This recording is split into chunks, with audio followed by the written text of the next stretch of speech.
Welcome to the Drilling and Chilling podcast. We're down here in Perth, down on King Street today. I've got a special guest. He's been in the drilling industry for 30 years. A multitude of companies, but since I think it was September 2020, he's been the managing director of Impact Drilling out there in Kewdale. Ronnie, how are you? Welcome. I'm good. I'm going well. Oh, fantastic. Thank you so much for coming in today. Really want to go through and have a bit of a chat and sort of listen to you and what you've been doing. I want to understand, obviously you've been in the drilling industry for quite a while. Yep. Take me back to like that first day. Like what sort of got you into the industry? Like what made you, pulled you into it? It was just purely going past a company called Drill Corp in Wangara. Yep. Had some drill rigs out the front, and we were talking about working out in the bush in that sort of, amongst a group of friends. So I actually walked in to go and get an application form, and I cruised in a singlet, pair of shorts, pair of thongs to get an application form. As I'm grabbing it from the counter, the operations manager's come out, taken me in, interviewed me, and gave me a job. 7 days later, I was on a plane to Telfer up in the northwest. North WA, right? Yeah, way north WA. Brand new to WA. Hottest, one of the hottest places in the state. All right, so I'm not going anywhere near that. No. And so that was it. 7 days later, I'm on a plane. I'm going to Telfer. Perfect. Was it just you, any of your friends? No, just me. Just you? Me, yep. All right, cool. And like, what was that feeling on the plane? Like you first sort of arriving, getting terrifying. You don't know. There was no inductions. There was no preparation. So we had no idea of what we were going. We weren't even wearing high-vis shirts. It was just take your work clothes, off you go, get a pair of boots, see you later. So we jump on an aeroplane, we fly into Telfer. It was hot in Perth at that point, right? Yep. It was a heat wave. It was in the high 30s. I get off that plane in Telfer, and it's like you just hit a wall. It's 45, 50 degrees, you know what I mean? So I thought I knew what hot was until I got off that plane in Telfer. I was lucky that it was about 3:30 in the afternoon, so I didn't actually have to go to work until the following morning. So then the induction started with the mine. So there was 2 days of inductions with a gold mine at that point. Yep. So 2 days of just sitting there doing paperwork, not a lot of videos, bits and pieces, people coming in, doing talks, all that sort of thing. And then straight out onto the drill rig. Yeah. So you never touched a drill rig prior? Barely seen one. Barely seen one. Pretty much the first time I saw one, it was operating. So there's hoses, there's all these bits and pieces going on, there's noise, there's water. Drillers were different. Back then, they were aggressors, and they had an expectation that you knew what was going on the minute you showed up. Yeah. And so it was quite funny, right? So you step out of a ute and it's just on. You just straight into it. Straight into it. The other offsiders telling you what to do, which was just run bags. It was steady drilling, it was hard, but it was hot. We were wearing boots, pair of footy shorts and a singlet and a hard hat. No safety glasses. Had earplugs. But that was it. That was as far as safety went. No gloves, nothing at all. Nothing at all. Pair of shorts, pair of boots, a hard hat, and away we go. Yeah, and that's how it ended up. By the end of the day, that's all you were. You were boots, shorts, hard hat.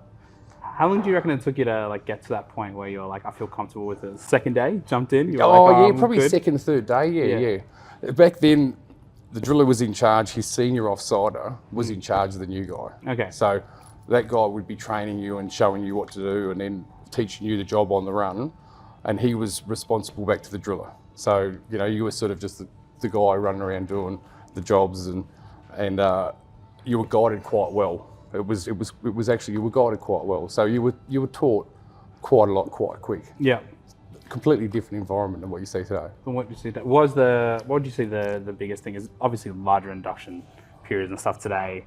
For guys on the rig, are they getting training, that sort of stuff? Yeah, we prepare them better for what they're going in to see, right? So videos, conversations, inductions, we work them in the yard for a week usually, so they're starting to get familiar with what they're going to see. Safety is a big priority, so we're getting them ready for the dangers that are going to be out there. There's a lot more preparation with someone than what there was back then, that's for sure. It was pretty much, see you later. You know what I mean? It was interesting. So first day on site, I've joined jobs where I've completely stuffed up everything in the first day. I walked home and be like, I've done it. What did you do? Like, was there anything in there that you got off the end of the day and you're like, I screwed that up so much that... Oh, you got off the end of the day and you were just perishing. Like, it was, honestly, the environment was, you're in the bottom of a pit. It was hot. Yeah. It was hard work. It was loud. It was dirty. And it's just, first few days, it was just adjusting to the environment that you've taken on. There was a lot of beer drinking. There was a lot of, it hasn't really changed that much. Yeah, no, it has changed. Yeah. There was a lot of beer drinking, you know what I mean? So, and it's sort of just a whole different demographic of people than what we see out there today. Yeah. I sort of come into the drilling industry towards that sort of change where the guys in the 80s and that sort of stuff were really, really tough guys, you know what I mean? And so we're sort of starting to calm down in the early 90s, and then by the mid-90s, it really turned a big corner, the industry, I think, as a whole. Yeah. As in the type of people that we used to deal with out there, It was interesting. Yeah. So, craziest driller you worked with, I guess, in that first sort of period? Greatest driller? Greatest driller, craziest driller. Tell me about the greatest, like the best one, the one you learned the most off that you can remember. Gary Southern was probably the guy I spent a bit of time with, and it was actually quite good. Did show us around, did teach us some stuff. And there was a crazy guy there called Fingers, and that was because he had very few fingers. Both hands had been into a winch, and once one hand is trying to save one hand, he's pulled fingers off, probably 3 off each hand at different lengths. Do you know what I mean? Multiple times, like multiple. Just one time in one incident. Both hands went into a winch. Yeah. And he ripped fingers off both hands. But it was common to see drillers with missing a finger back then too. It was very, very common. Yeah. Probably 1 in 5. Get out of here. No, absolutely. So absolutely. So if I meet someone in the street, missing half a finger, probably. Yeah, it was just the way it was, and it was. I suppose we didn't evaluate risk the same way we evaluate risk today, but people just took more chances, and just it was just the way it was. You know what I mean? And it was good. It's good to see that it has grown and changed and evolved as far as it has, and as far as what I've seen and what I've watched and what I've been involved in, we've gone a long, long way. So it's actually it's a really big evolution, I think, the drilling industry from what it was. Yeah. What do you think the biggest change has been since like your first days to like now? Communication being one of the biggest things. Yeah. Really difficult to communicate with, from site with Perth or with mechanics or with anybody. It was radios, RFDS, all these sort of things, skid times, all that type of stuff. So communication was one of the hardest things.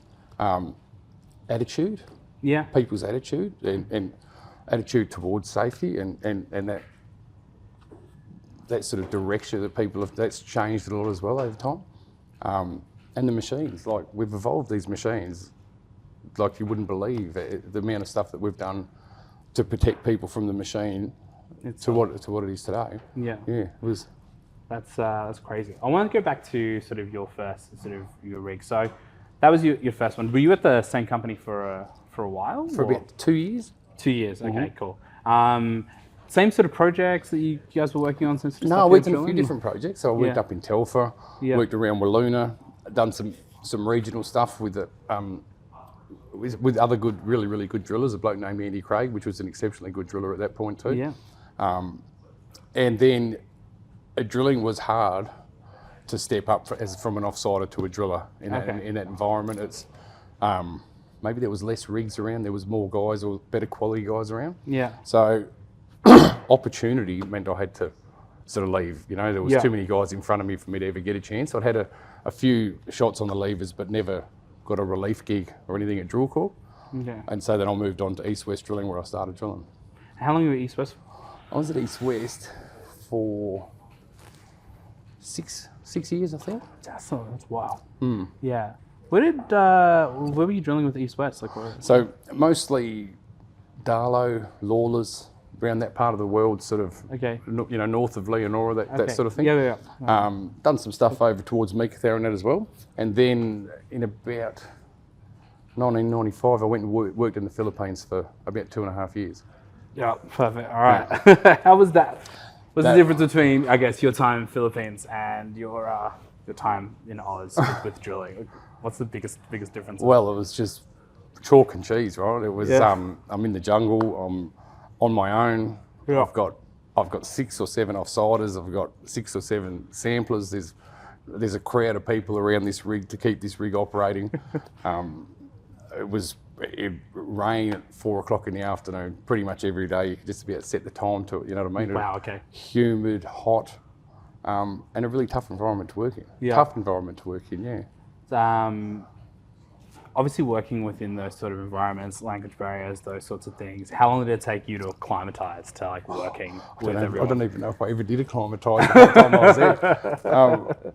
You're trying to learn the local language as best you can, and certainly when people are swearing at you or taking the piss out of you or you know what I mean? So you're really trying to understand when people are being negative towards you, because you need to be. Yeah, of course. And you know, like it was an interesting place. You know, we had armed guards on us if we were drilling night shift. We had armed people around us to look after us in some locations. Okay.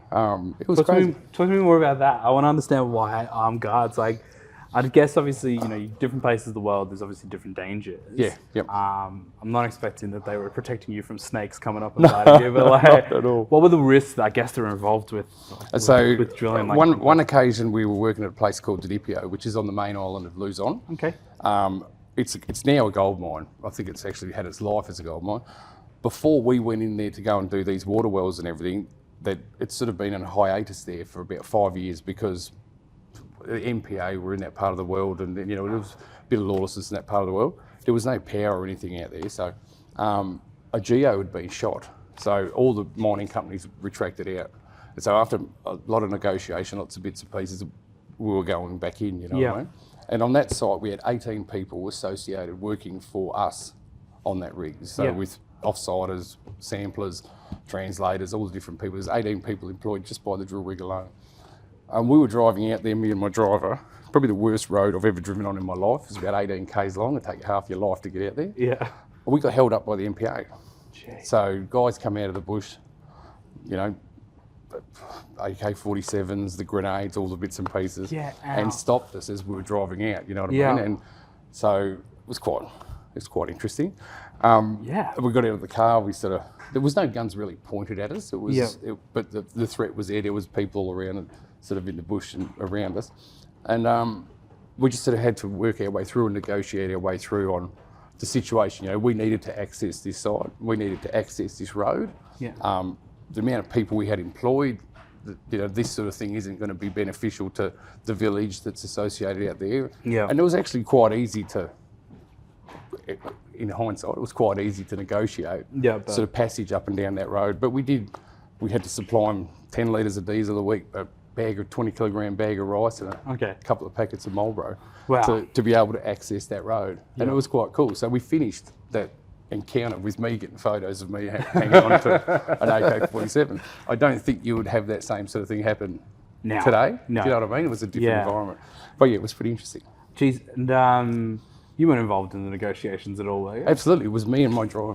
So he's guys translating for me, Wow, okay. Yeah. So not only have you got drilling experience, you also probably have, you know, the negotiation, hostage negotiation. Well, that taught us, that's sort of, I sort of see life as a path, you know what I mean? So, and working over there, we sort of looked after the rig ourselves.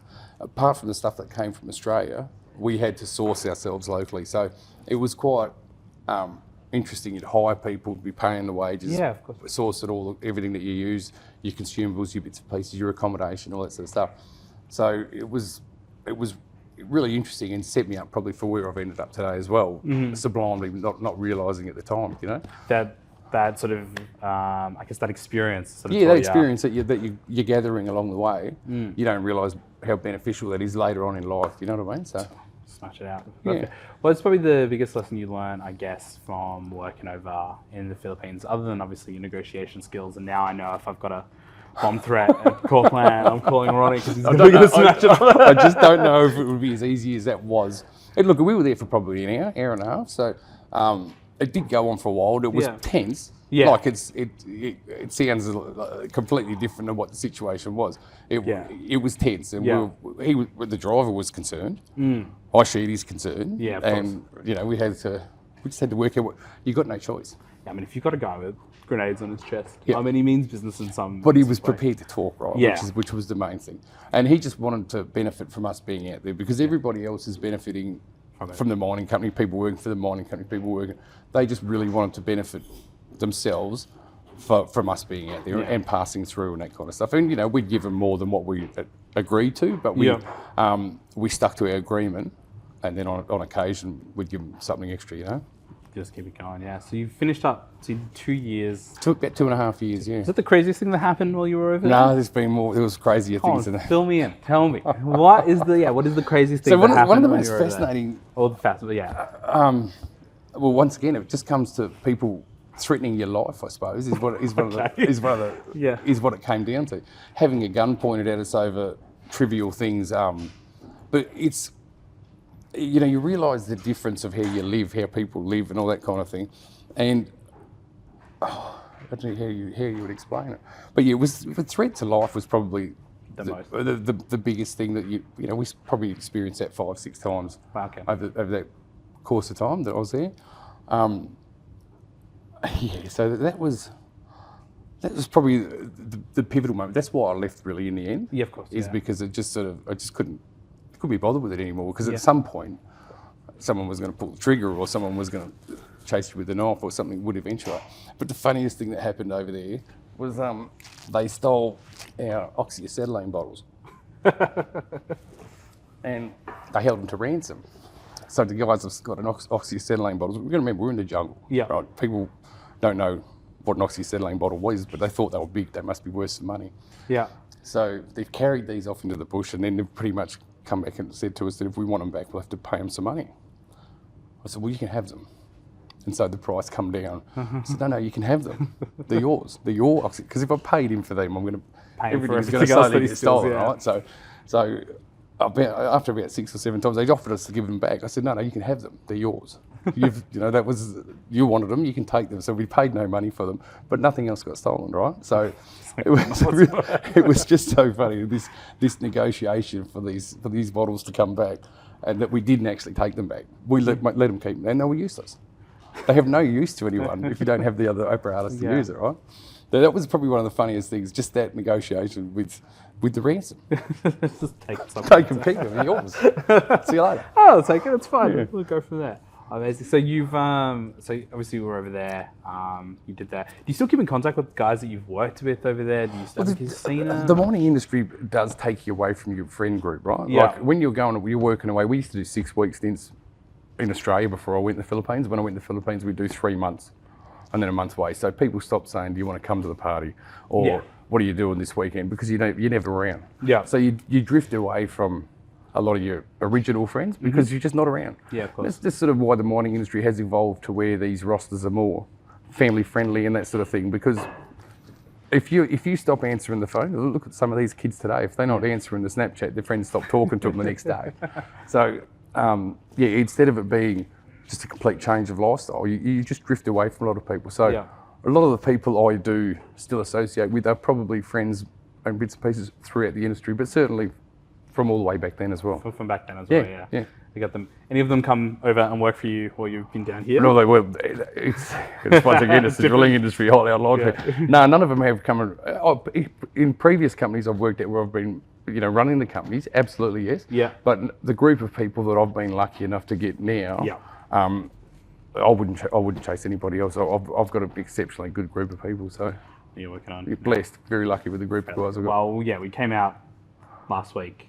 I met all the guys at the yard as well, which was just a lot of fun.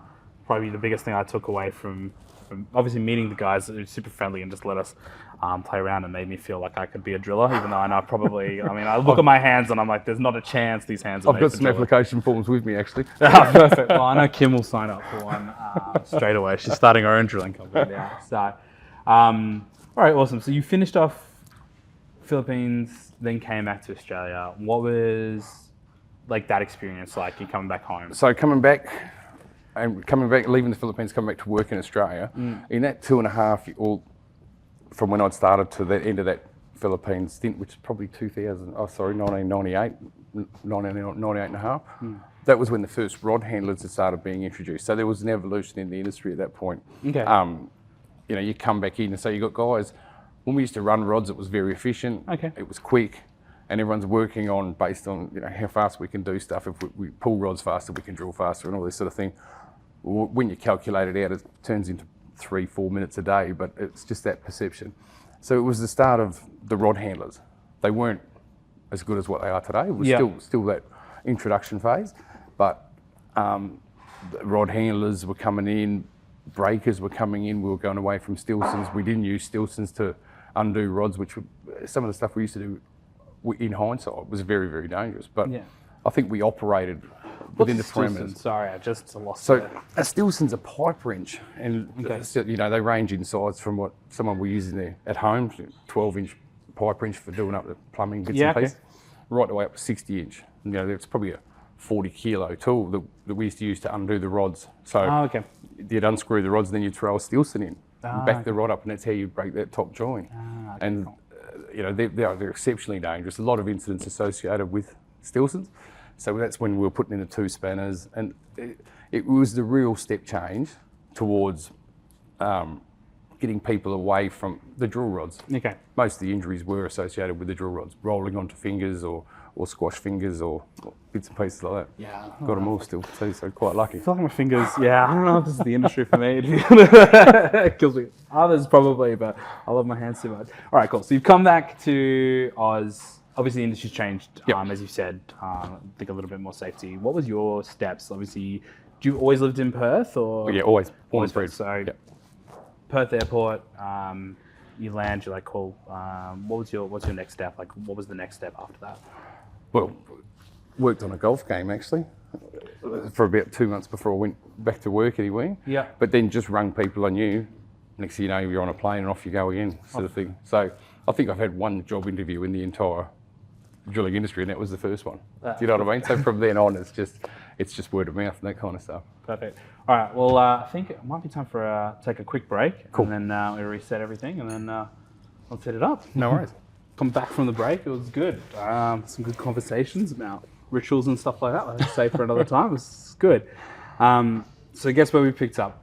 Where we're picking up from is you had just arrived back in Australia. The industry had changed Dramatically, drastically. So, what did you do? Like, what was the first job? Obviously, you said did a bit of golf, which is good. Done a bit of golf. What's your handicap now? Still terrible. Yeah, it's never got any better at it. I thought the highest score should win. I don't know about it's probably the only sport there is that the lowest score wins, right? I thought it was the most beers you drink at each hole. Like it's that's the thing. No, we should definitely go play around golf. That sounds fun. But no. So obviously, golf game up didn't really improve it. But like, what was the first sort of gig you did once you got back? Just relax, when you're working for 3-4 months straight, and RDOs and that sort of thing, RDOs detrimental, I believe. Like you use that as a reason to party or let your hair down. So we didn't really, have slower days, but you just needed some time off and just time to recuperate. And it was pretty hardcore. The last 6 months that I was over in the Philippines, it was quite hard work. It was difficult stuff, difficult environment. So took some time off. Mm-hmm. Weighed up what I was going to do, ended up deciding going back, continue drilling. Yeah. Made some phone calls and off I went again. So where did I work? I think I worked at Stanley Drilling then. Okay. Yeah. You're drilling WA overseas? Northern Territory then. Northern Territory, okay, NT. What's the difference between NT, WA drilling wise? Like I've been up there, I've seen it. Like what's the difference for drilling? Like as in... Is it easier, like sort of easier local wise, or is it a lot calmer? There's not as much available. Okay. It's not sort of set up as well. Mind you, the regional stuff today has just got a lot worse than what it used to be. But the territory was similar, but slightly different. You know what I mean? Yeah. Oh, perfect. So work for those guys. Continue to sort of just drill. Continue to just drill, yeah. Yeah. Yep. Who are some of the best sort of workers you worked with, like the best drillers you worked with in Oz after that period? Like, did you see once you saw the industry change a little bit, like, did you feel like you had learnt everything you sort of could have? No, you never stop learning, right? Yeah. Like, and even I think if you're not learning something every single day, well, then you can never get full, right? So, and you can learn from everybody as well. Like, people's mistakes can teach you a lesson. So you're learning something every single day, and you have to be. Like, if you're aware of what your surroundings, you're constantly taking things in. So I think you never stop learning. Never stop learning. You tell that to you guys, obviously, now. Oh, always. Yeah, always. So, like, with that, then, what transitioned you into going? Like, sort of in between there, you worked as consultancy, right? Like, no, that came later. So that came later. Okay. So after Stanley's, I went to G&K and then onto McKay's. And so McKay's, I drilled, supervised, and then jumped into the chair, and then that sort of started that management process. Do you know what I mean? Yeah. And so that's the whole industry had changed by then. Everything from where we'd started to where we'd got to, early 2000s, mid 2000s. Everything had changed dramatically. The real focus was on safety. The demographic was completely different than the type of people that used to be around. You talk about identifying a good driller, it's really hard because all drillers think that they're great. So no, all drillers think that they're great, and so it's hard to, it's a funny sport, drilling. It's an interpretation thing, and it's what you think is actually happening, which if all the other drillers won't agree with you. It's just it's an individual thing, so it's really hard. Like, some guys are capable of drilling all sorts of ground, and some guys aren't. Yeah. And it really does come down to a geo's interpretation of what a good driller is versus what the drillers think of each other. Do you find that they're never as aligned as they should be? Like, what geos think a good driller is and what sort of the drillers think they're good drillers are? Yeah. Of course, but you're selling a product, right? Yeah. So the product that you're selling to someone, that sort of defines how good a job you're doing, not how good a job you can when you're at the bar having a drink or when you're talking amongst your peers. So I feel like the best definition of what your skill set is or where you sit as in amongst your peers is defined by the geologists. Yeah. The guys that are watching you do what you do, they've seen the problems they've had historically. It's the quality of the sample. Yeah. Because at the end of the day, we sell dirt, right? We just sell dirt. So I never actually thought about it like that. Yeah. That's spot on. Obviously, you said you sparked something that I'm quite interested in. Obviously, drilling is like a sport, right? Yep. And it's very competitive. What are you guys most competitive about, like drillers in between drillers? The guys that have been on it for a while, what are they most put their feather in their hat for? Like, what are they most competitive about? Like, is it how far they can drill within a day? Is it that they've worked on the most sites? Like, is it change or? I think it comes down to meters drilled per day, typically. And the younger guys seem to be much more competitive. The longer you've been around it becomes less of an issue, you know what I mean? It's just, you aim for consistency and you do all the other bits and pieces and you make your life simple. The young guys will go out there and smash it, as we call it, you know what I mean? And try and drill as many meters per day as they can. Once again, it doesn't define your skill set because it depends on what you're putting on the ground. Yeah. And a lot of that gets lost sometimes along the way. Yeah. So it's actually funny. We go into someone else's ground, we hijack their dirt, and then we charge them for it. You know what I mean? But it's the quality of that dirt which can make or break a mine or an opportunity, I suppose. It's like the starting process of something that is so big. That's got a lot of vision in front of it. Yeah. And you're sort of going through it. The guys are just like, no, I'm drilling faster. Let's go. Yeah. When we went to the yard, obviously you showed me that article on the wall. You were pretty proud of it. I'm glad that it was on the wall. Talk to me about your world record. There was a couple of us involved in that. So we just drilled Ronnie's world record. We drilled a deep hole, and we were drilling deep holes, regularly at the super pit. Yeah, that was just a deeper one, and it was it just everyone was excited about it. Once again, it came down to the geos and everything being happy about the quality of what we supplied. They spoke to the local paper, and then and that's where it developed into what it developed. To us, it was just RC 17 or whatever it was, you know what I mean? It is something that you do sort of tease people and go, like, look how far we've drilled compared to you, but it's was more so the geos organised the photo, organised the story, and there was very little input from the drillers at all. I swear I'm going to get a championship belt going for this thing when I find it. I'm just going to pass it around. I'm starting an internal competition between drillers now. That's fantastic. It's been going on for years. Yeah, I know, but I need something to quantify. I need like a belt. I need LinkedIn posts of drillers stupidly on rigs with the championship belts that I want. Now I'll find that article and I'll pop it down at the bottom of the description as well, so guys can read it. And then comment and say that, hey, we've done better than that and challenge it. I'm starting, this is good. I'm sure it has been. I'm sure it has been. So, perfect. So you did a lot of that, drilled the largest hole in Australia's history. And then, when did the consultancy come in? Because the unique thing I think that I love is that you've dipped your toes in sort of both worlds, which I'll touch on a bit later when I get a bit more understanding. But like, where did that come about and how did that journey begin? So that was 2018, I think. Yeah. A guy I work with or have worked with over the years, Tim Westcott, and he was doing consulting at the time as well. And I just thought that I just had enough, so I'll try something a bit different, see how we can sort of tangent off, but still I've got all this experience, so how do I utilise this experience, this knowledge that I've gained? Mm-hmm.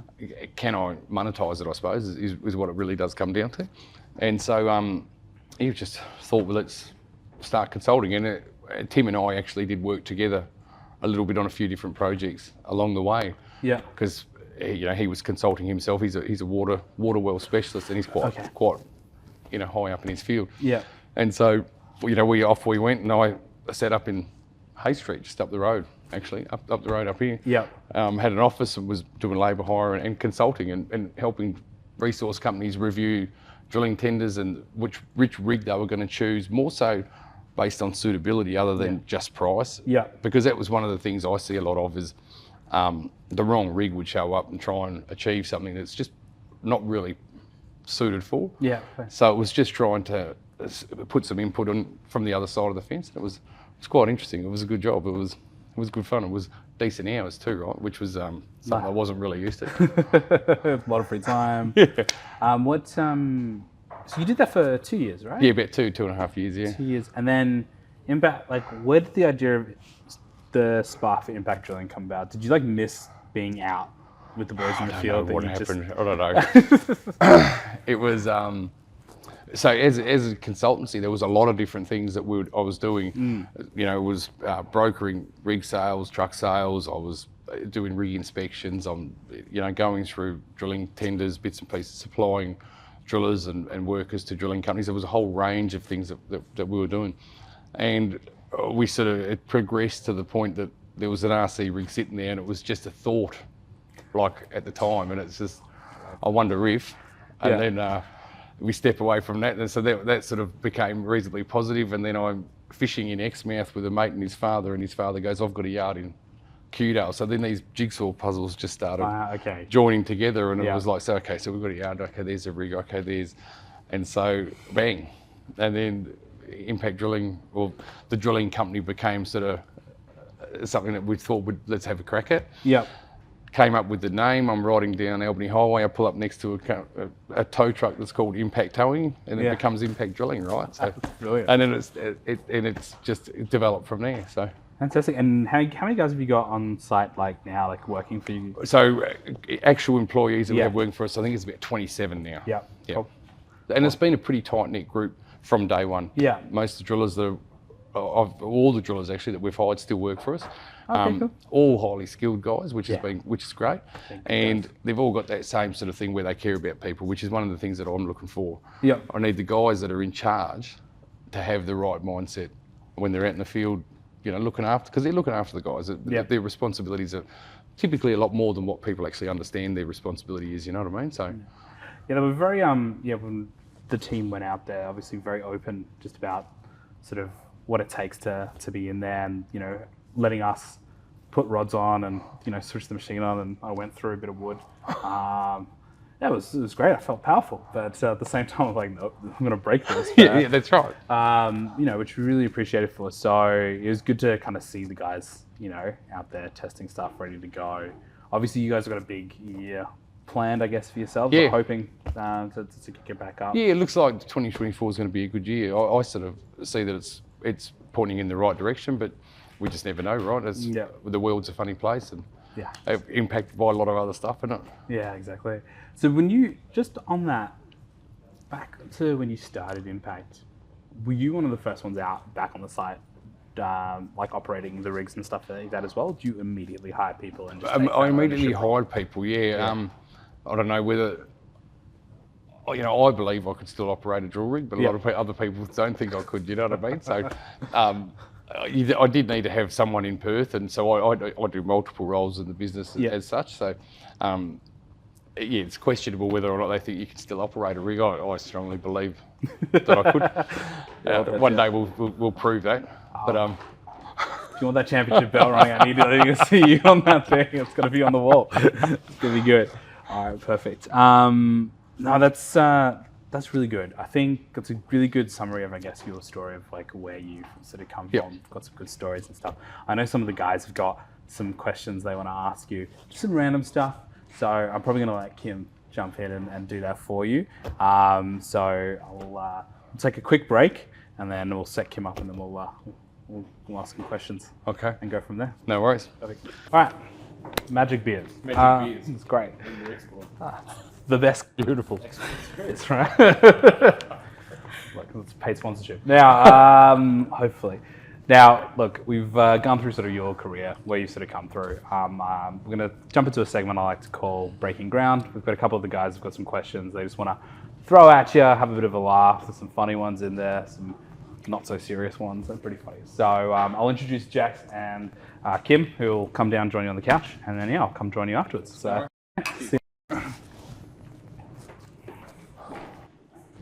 Ronnie, how are you, mate? How you going, mate? Good. How you going? Cool. Get comfy. So you got some questions. We got Yes. some questions for you. I'm going to have to refer to my cheat sheet. So, here we go. Ronnie, what would be your go-to karaoke song, mate?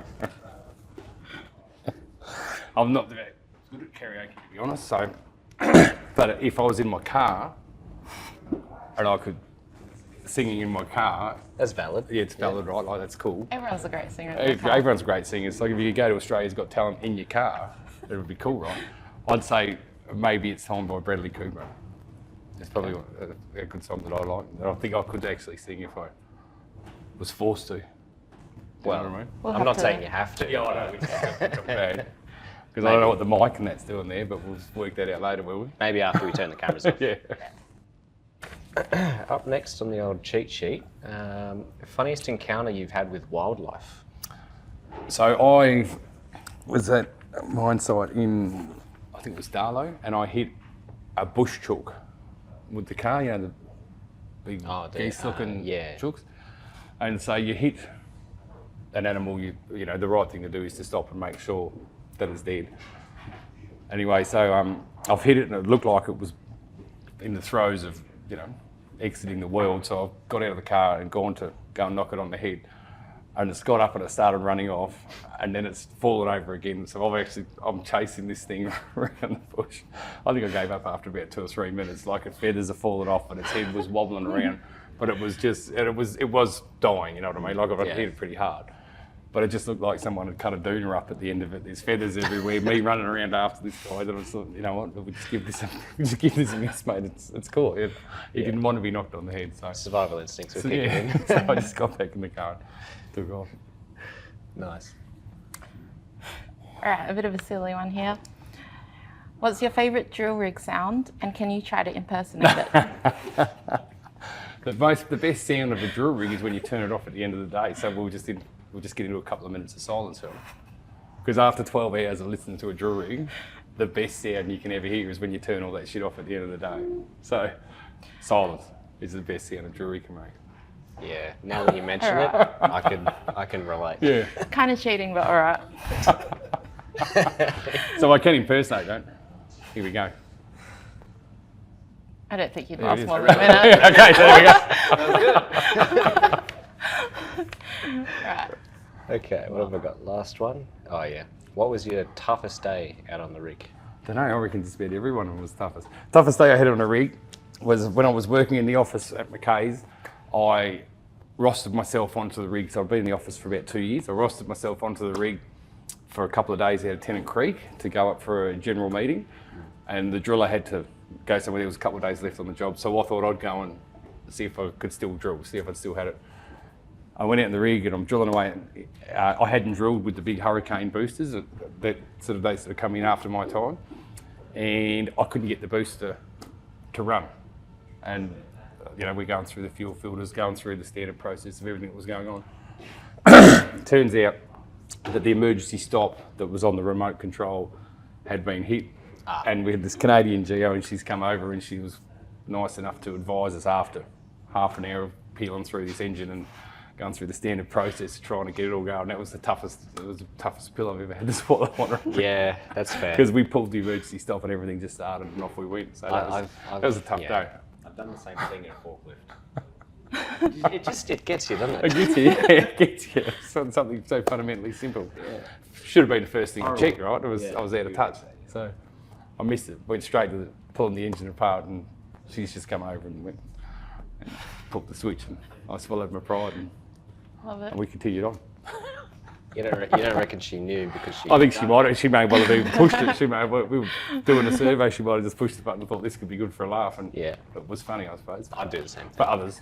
Yeah, it's funny for others. Yeah. Good. Okay. Well, that's the end of our questions. Bonus question, actually. Yeah. Ronnie, would you ever consider drilling in space? As we know, that Armageddon movie, right? It's based on real stuff. So, of course, if there was things that needed to be done, they are going to call on drillers to save the world. To go and save the world. I'd suggest that would be. They don't make these movies up. It's based on. That's right. Things. It's the first point of call. First point of call, as we saw. But I don't think they'd go to America to get a good driller. Probably. I'm sure they'd come to Australia.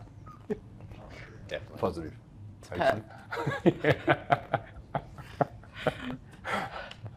Good.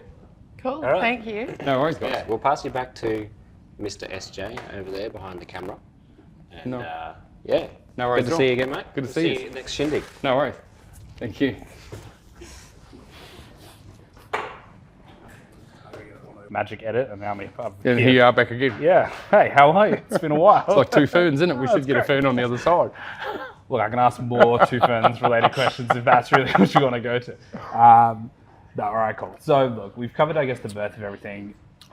I think from you in terms of you within the industry, like you have a lot of knowledge, and I think you're quite forward thinking in terms of where things are going within the drilling industry. So there's a couple of questions I do want to ask, sort of to wrap things up here about it.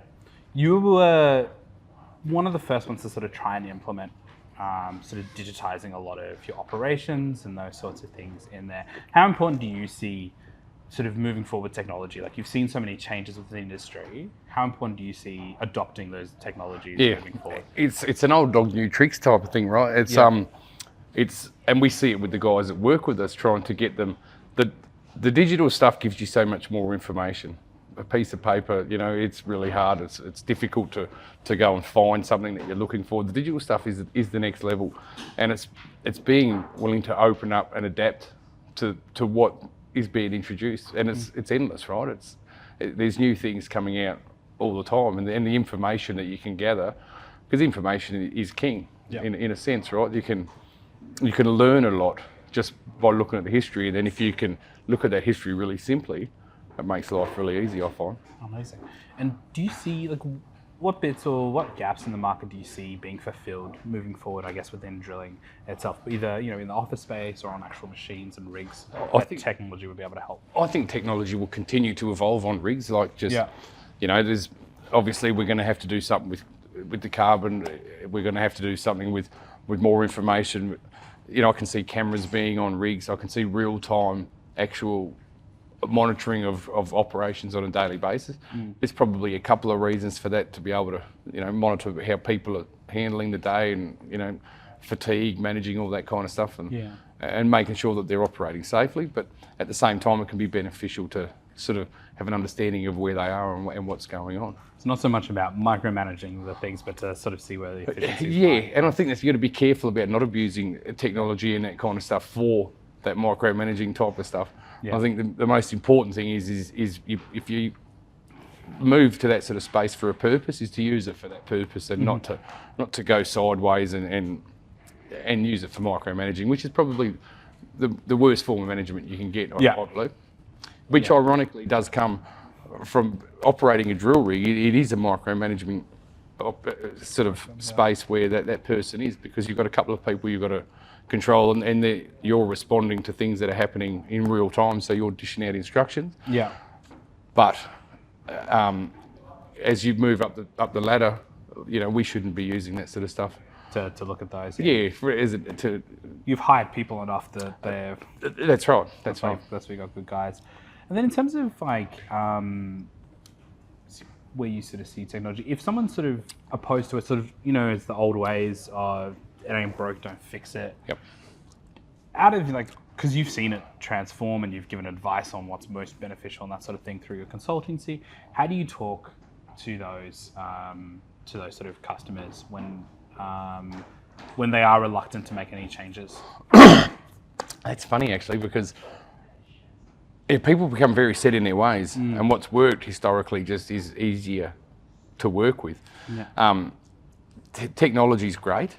Once you take technology, you take it remote, it becomes a little bit onerous. Then you take it remote and you throw it into an environment that involves dust, salt water, heat, rain, all the other contributing factors that, its availability isn't as great as what it was just using a standard machine, you know what I mean? A hydraulic machine without all this extra fruit on it as such.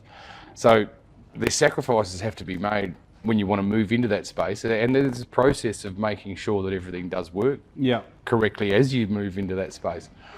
So it's I know it's been interesting for the guys that have operated iRigs, and they're finding the younger guys are more easily adapting to being away from the rig, losing a lot of the sensation that you get from operating a rig. Your sight, your sound, you can hear stuff, that sort of stuff. When you move back 6 metres, you get right out of that environment.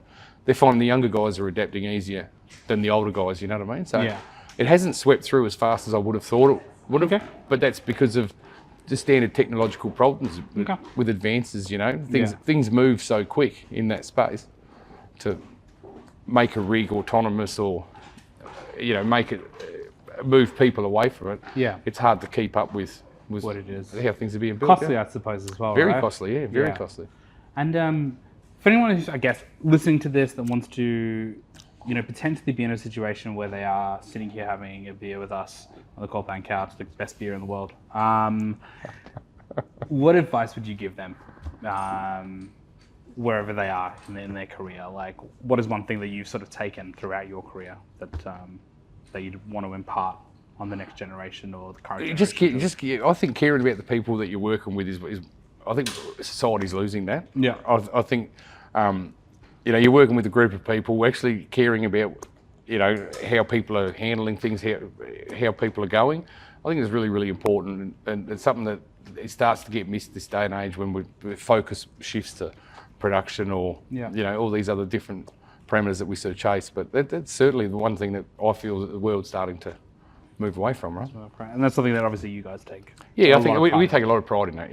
Yeah. And actually really, really caring about our employees. Yeah. I can tell the guys that they love working there. Yeah. They've got a good smile on their face, and I think they're very excited to hear what they say, what you said in this podcast. So I'm excited to send it to them. Yeah, I'm not so sure about that. You may cop some stuff, but no. Look, it's been excellent to obviously have be able to sit down and have a chat with you today, and you answer questions and us getting to know a little bit more about you and the company and where you come from. I think it's beneficial for a lot of people to understand that, and we'll do this again. I think as well. It'll be. I think there's a lot more stories in the vault that we can unlock. So slowly. Tell the people exactly where to find you guys and how to contact you. Oh, it's Impact Drilling. www.impactdrilling.com.au. And then just directly at James at Impact Drilling, and he'll answer all questions day, noon, or night. Day, noon, or night. I love that. He'll love that too. That's perfect. All right, Ronnie. No worries Thank you at all. So much for your time, Thanks, mate. Thanks.